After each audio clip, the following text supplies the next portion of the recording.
I don't know if it's a good day to be a Bank of America shareholder, but I know it's a good day to be a Bank of America lawyer. Investor Beat starts now.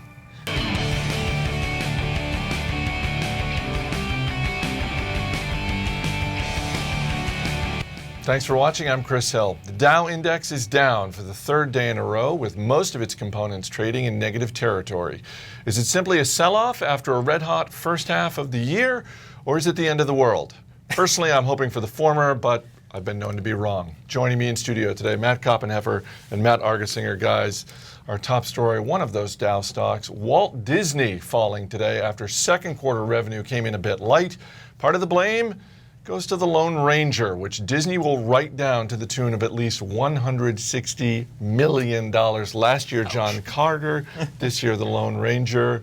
But you say I shouldn't be that worried about it. No, I mean, I feel like I am having a little deja vu. I mean, this was last year with John Carter, but you got to remember there's so much more to Disney's studio business. I mean, it was down 2% this quarter. They're going to have to take the write down on Lone Ranger, but you know, they also had, you got to remember, they had Iron Man 3, they had Monsters University. There's other properties that Disney is doing very well on, and you have to remember that this is such a big sort of media entertainment conglomerate. Their parks and resorts business, for example, was up 7%. Their media networks business, which is the biggest part of the business, ABC, ESPN, was up 5%, and that's really what drives a lot of the profitability for Disney, not the studio business, even though it gets all the headlines. I know that there are going to be flops when it comes to movies or any sort of artistic endeavor, but it just seems like if you're a marketing person at Disney Studios, you just have carte blanche to spend whatever you want. Hey, I'm not going to argue with that. But when it comes to the movies and when it comes to a big flop like this, it's very easy to latch onto. It's something that we can easily see, easily understand,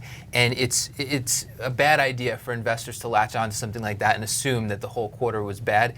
You know, if you look at the numbers, just the numbers, you have to be told pretty much we had this write down in the studio sector. Otherwise, you might not have known. You might have said, well, the performance doesn't look as good as I thought it might otherwise be.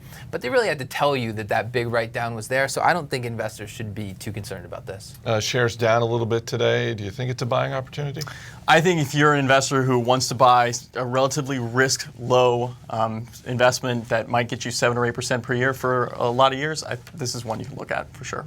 All right, let's get to some of the day's movers and shakers. Bank of America falling one day after the Justice Department filed a lawsuit against the bank for allegedly misleading investors about loans linked to, wait for it, Matt, mortgage-backed securities. Again, a good day to be a Bank of America lawyer. All kidding aside, how bad is this? Well, not all kidding aside, but it is pretty much always a good day to be a Bank of America lawyer, over the past few years at least. It's not good. It's not a good announcement, and in particular because a lot of the lawsuits that we've seen against Bank of America, in fact most of the lawsuits, have stemmed from Countrywide, from that takeover of Countrywide, which has essentially been a black hole for Bank of America capital. This one, though, is good old homegrown Bank of America alleged wrongdoing, we'll say, alleged wrongdoing. But when it comes to investors who are investing in the company today and looking ahead 5 years and 10 years, this could be a hit. You know, if they lose the lawsuit, this could take out from shareholder equity. But the thing to think about is that this is financial crisis era. We want to be thinking about where's the company today, where's it trying to go, how is it repairing the balance sheet, how is it pushing the business to a growth mode for those 5 or 10 years. And I don't think this impacts that thesis. Zillow's second quarter revenue was up nearly 70%, but costs and expenses also rose. Shares getting hit today. It's had a pretty good run of late, though. Very good run of late. I mean, I think it was up going into the earnings about 25% over the past month. So that's a huge move for the stock. This was a really great quarter. I mean, I think investors are probably focused on the bottom line where they had some additional expenses, but those expenses are all investing in the business, hiring, advertising spend. They had a severance payment in there. But if you look at the marketplace revenue, this is where agents and brokers pay Zillow to connect with home buyers. That was up 86% in the quarter, and that's the biggest driver of their revenue. Agents, Premier Agents, part of their basically their subscription business was up 71%. They added about 5,000 new agents in the quarter. I mean, I'm trying to avoid hyperbole here, but I think this is one of those, this is a company that's sort of redefining a little bit of how real estate transactions happen, and it's doing it very well. And by the way, 60% of visits to Zillow sites happened mobile.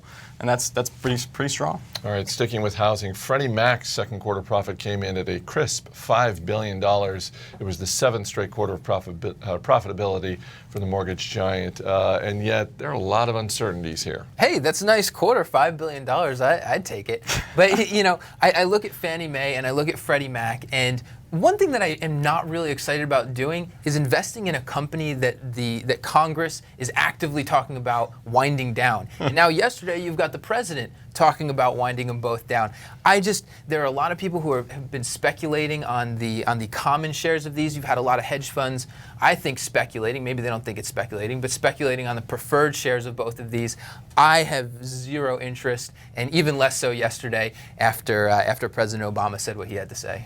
And finally, First Solar's second quarter results were pretty ugly. Revenue down 46%, profits down 70%. This is another one of those sort of roller coaster volatile stocks. Right, it's the solar industry, right? It's been a heinous place to invest, and it continues to be, although a lot of solar companies have had nice runs. First Solar in particular has had a really big year, but yeah, big misses on the revenue and earnings side.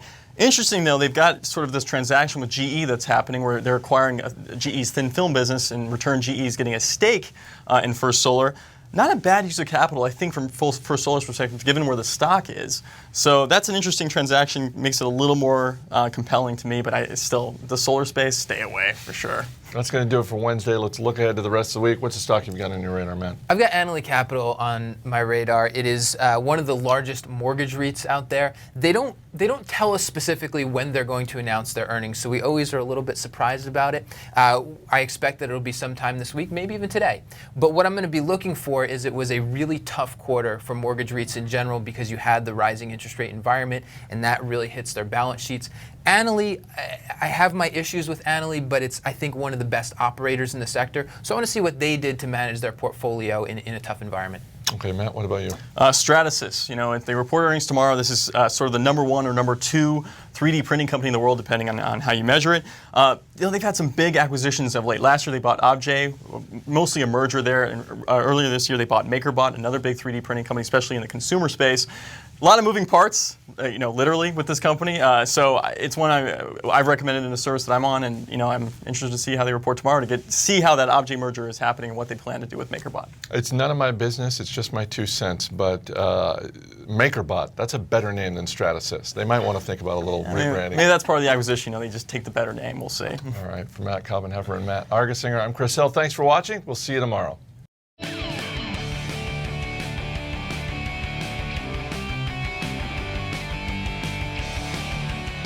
People on the show may have interest in the stocks they talk about, and the Motley Fool may have formal